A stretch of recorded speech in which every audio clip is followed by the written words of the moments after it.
एक ओंकार सतनाम करता पुरख निरभौ निर्वैर अकाल मूरत अजूनी सैभंग गुरप्रसाद जप आद सच जुगाद सच है भी सच नानक होसी भी सच। वाहिगुरु जी का खालसा वाहिगुरु जी की फतेह। Dear students, in this video I am going to cover 45th question TS Grewal book 2020 edition. इस क्वेश्चन को करने का तरीका बताने वाला हूं। अगर आप इस वीडियो को ध्यान से देखेंगे आपका पेपर में क्वेश्चन गलत होने के कोई चांस नहीं होंगे। सो आपको सबसे पहले 45th क्वेश्चन में बैलेंस शीट में सबसे पहले कौन सी चीज नजर आ रही है? Share capital. आपको अभी तक पता चल चुका है कि शेयर कैपिटल हमारा फाइनेंसिंग एक्टिविटी का हिस्सा है। तो शेयर कैपिटल मैंने वो कुछ नहीं बनाया, मैंने पूरा फॉर्मेट बनाया। पहले पेज पे ऑपरेटिंग एक्टिविटी लिख दिया, मैंने बीच में कुछ नहीं लिखा ऑपरेटिंग के, बस वो पेज छोड़ दिया। दूसरे आधे पेज पे इन्वेस्टिंग एक्टिविटी बना दिया, फिर उसी पेज पे लास्ट आधे पेज पे मैंने फाइनेंसिंग एक्टिविटी बना दिया। आपको सबसे पहली चीज शेयर कैपिटल नजर आ रही है। शेयर कैपिटल आप सभी को पता चल चुका है कि फॉर्मेट में फाइनेंसिंग एक्टिविटी का हिस्सा है। फाइनेंसिंग एक्टिविटी में आती कौन सी चीजें हैं? Share capital and non current liabilities. Share capital and non current liabilities आती हैं, एनसीएल। अब शेयर कैपिटल आप सभी को पता है कि फाइनेंसिंग एक्टिविटी का हिस्सा है। शेयर कैपिटल बढ़ रहा है तो मैंने इश्यू ऑफ शेयर 2 लाख लिख दिया। सबसे पहले मैंने वो कुछ नहीं लिखा, वो जस्ट तुम्हारे को समझाने के लिए लिखा हुआ है। सबसे पहले मैंने जब सॉल्यूशन करा उसमें इश्यू ऑफ शेयर 2 लाख लिख दिया। फिर उसके बाद बैलेंस शीट की दूसरी चीज है रिजर्व सरप्लस, जिसका नोट बना हुआ है और नोट की वैल्यू नीचे दी हुई है हमारे पास। Reserve surplus 6 lakh 4 lakh. तो आपको पता है रिजर्व सरप्लस का सरप्लस किधर जाता है? ऑपरेटिंग एक्टिविटी की पहली चीज surplus as per statement of profit loss. देखिए फर्क कितना है 6 और 4 में, 2 लाख का, तो मैंने यहाँ पे 2 लाख लिख दिया। Current year minus previous year 2014 minus 2013 करके 2 लाख आ गया यहाँ पे। उसके बाद अब तीसरी चीज क्या है बैलेंस शीट की? ध्यान से देखिएगा।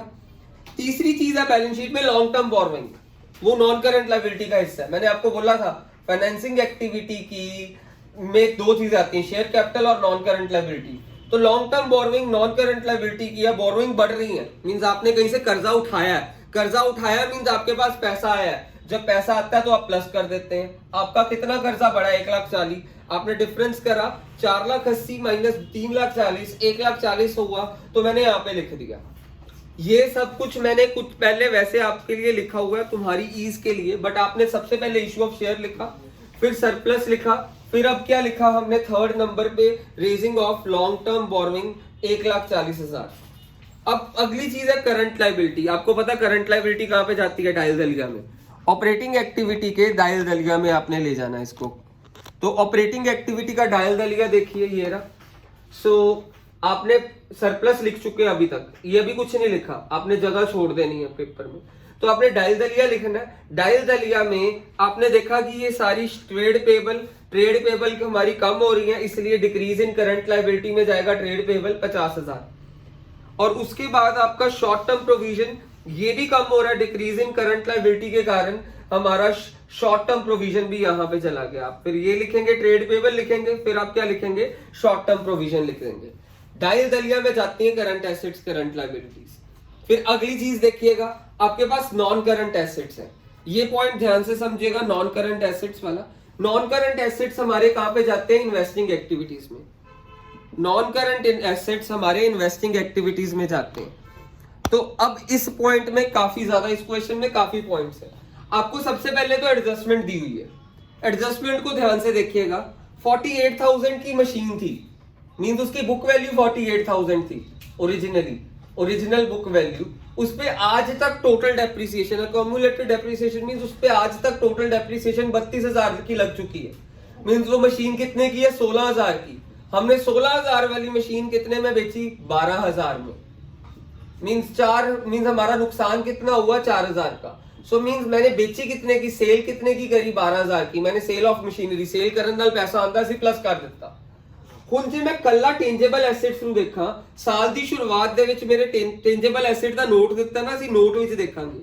ਨੋਟ ਦੇ ਵਿੱਚ ਮਸ਼ੀਨਰੀ ਦਿੱਤੀ ਹੈ ਸਾਲ ਦੀ ਸ਼ੁਰੂਆਤ 'ਚ 20 ਲੱਖ ਐਂਡ ਸਾਲ ਦੇ ਅਖੀਰ ਦੇ ਵਿੱਚ ਤੁਹਾਨੂੰ ਦਿੱਤੀ ਹੈ machinery 25,40,000। So sale of machinery ਦਾ ਤੁਹਾਨੂੰ ਐਡਜਸਟਮੈਂਟ 'ਚੋਂ ਪਤਾ ਚੱਲ ਗਈ ਕਿ ਤੁਹਾਡੀ ਸੇਲ ਕਿੰਨੇ ਦੀ ਹੋ ਰਹੀ ਹੈ? 12,000 ਦੀ।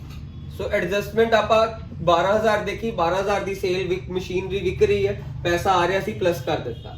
ਹੁਣ ਪਰਚੇਜ਼ ਆਫ ਮਸ਼ੀਨਰੀ ਕਿੱਦਾਂ ਕੱਢਣਾ ਹੈ? ਜੇ ਤਾਂ ਕੋਈ ਐਡਜਸਟਮੈਂਟ ਨਾ ਹੁੰਦੀ ਨਾ ਤਾਂ ਅਸੀਂ ਪਰਚੇਜ਼ ਆਫ ਮਸ਼ੀਨਰੀ ਕਿੱਦਾਂ ਕਰਦੇ? Closing minus opening. ਸਾਲ ਦੀ ਸ਼ੁਰੂਆਤ ਚ 20 ਲੱਖ ਹੈ, ਸਾਲ ਦੇ ਅਖੀਰ ਚ ਮਸ਼ੀਨਰੀ 25 ਲੱਖ 40 ਹਜ਼ਾਰ ਦੀ ਹੋ ਗਈ, ਮੀਨਸ 5 ਲੱਖ 40 ਹਜ਼ਾਰ ਦੀ ਮਸ਼ੀਨ ਖਰੀਦ ਲਈ। ਪਰ ਸਾਡੇ ਕੋਲ ਐਡਜਸਟਮੈਂਟ ਦਿੱਤੀ ਹੈ, ਜਦੋਂ ਵੀ ਐਡਜਸਟਮੈਂਟ ਦਿੱਤੀ ਹੈ ਤਾਂ ਅਸੀਂ ਕਿੱਦਾਂ ਕਰਨਾ ਹੈ? ਨਹੀਂ ਤਾਂ ਨਾਰਮਲੀ ਅਸੀਂ closing minus opening purchase of machinery ਲਿਖ ਦਿੰਦਾ। ਸੋ ਕਲੋਜ਼ਿੰਗ ਮਾਈਨਸ ਓਪਨਿੰਗ ਨਹੀਂ ਹੁਣ ਕਰਾਂਗੇ, ਅਸੀਂ ਕੀ ਕਰਾਂਗੇ? ਕਲੋਜ਼ਿੰਗ ਪਲੱਸ ਸੇਲ ਦੀ original book value minus closing. ਇਹ ਫਾਰਮੂਲਾ ਯਾਦ ਰੱਖ ਲੈਣਾ। ਜੇ ਤੁਸੀਂ ਇਹ ਫਾਰਮੂਲਾ ਨਹੀਂ ਯਾਦ ਰੱਖੋਗੇ ਤੁਹਾਨੂੰ ਇੱਕ ਅਕਾਊਂਟ ਬਣਾਉਣਾ ਪਊਗਾ ਜੋ ਤੁਹਾਡੇ ਸਕੂਲ ਸਿਖਾਏ ਜਾਣਗੇ, ਉਹ ਤੁਹਾਨੂੰ ਬਹੁਤ ਕਨਫਿਊਜ਼ ਕਰੇਗਾ। ਕਲੋਜ਼ਿੰਗ ਪਲੱਸ ਸੇਲ ਦੀ original book value minus opening. ਸਾਡੇ ਕੋਲ ਆ ਗਿਆ 5,88,000। ਜੇ ਅਸੀਂ ਸੇਲ ਨਾ ਕਰੀ ਹੁੰਦੀ ਤਾਂ ਸਾਡੀ ਪਰਚੇਸ ਤਾਂ 5,40,000 ਦੀ ਹੋਣੀ ਸੀ।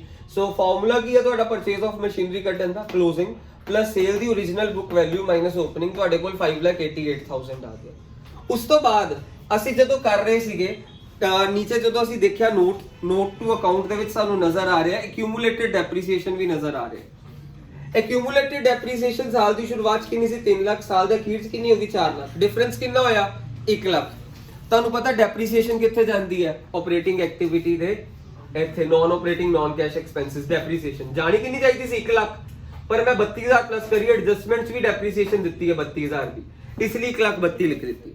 डिफरेंस कितना आया बैलेंस शीट चो? साडे कोल डिफरेंस आया बैलेंस शीट चो लाख रुपए दा। 4 lakh minus 3 lakh that is lakh रुपया। नीचे एडजस्टमेंट से डेप्रिसिएशन कितनी देती है बच्चों? 32,000 दी। 1,32,000 डेप्रिसिएशन हो गई।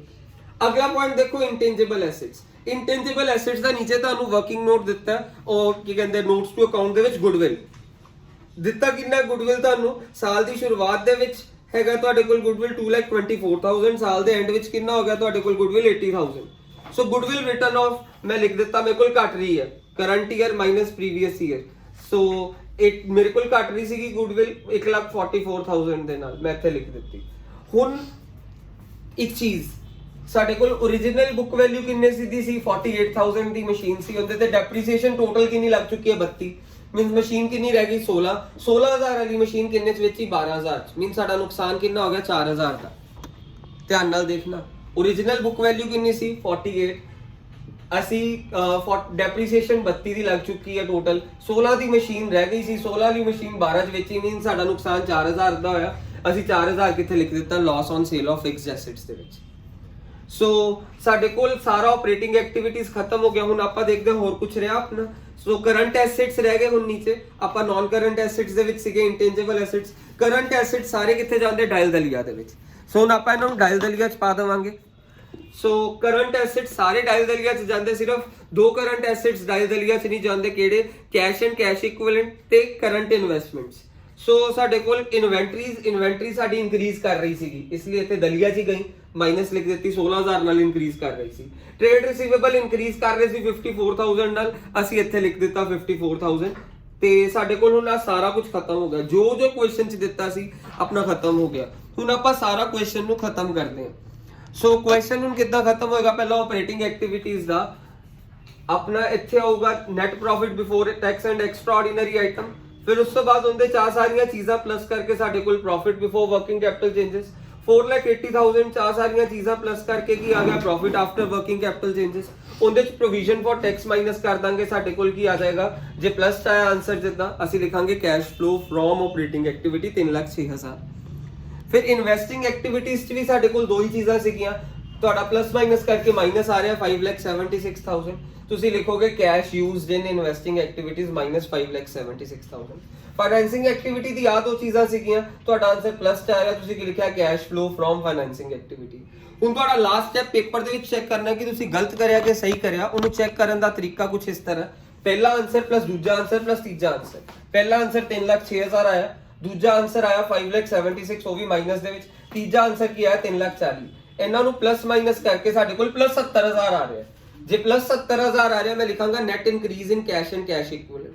ਜੇ ਤੁਹਾਡਾ ਮਾਈਨਸ 70,000 ਆਇਆ ਹੁੰਦਾ ਤੁਸੀਂ ਕੀ ਲਿਖਣਾ ਸੀ? Net decrease in cash and cash equivalent. ਮੇਰਾ ਪਲੱਸ 70,000 ਆਇਆ, plus 70,000 net increase in cash and cash equivalent. ਇਹਦੇ ਚ ਕੀ ਕਰਾਂਗਾ? Opening balance of cash and cash equivalent ਪਾਵਾਂਗਾ ਤੇ current investment. Opening balance of cash and cash equivalent ਦੇਖੋ ਕਿੰਨਾ ਤੁਹਾਡੇ ਕੋਲ? ਓਪਨਿੰਗ ਬੈਲੈਂਸ ਮੀਨਸ 2013 ਵਾਲਾ ਕੈਸ਼ ਐਂਡ ਕੈਸ਼ ਇਕੁਇਵਲੈਂਟ ਹੈਗਾ ਕੁਐਸਚਨ 7,50,000। ਦੇਖੋ 7,50,000 ਲਿਖ ਦਿੱਤਾ। Opening balance of current investments ਦੇਖੋ ਕਿੰਨੀ ਹੈ ਸਾਡੇ ਕੋਲ?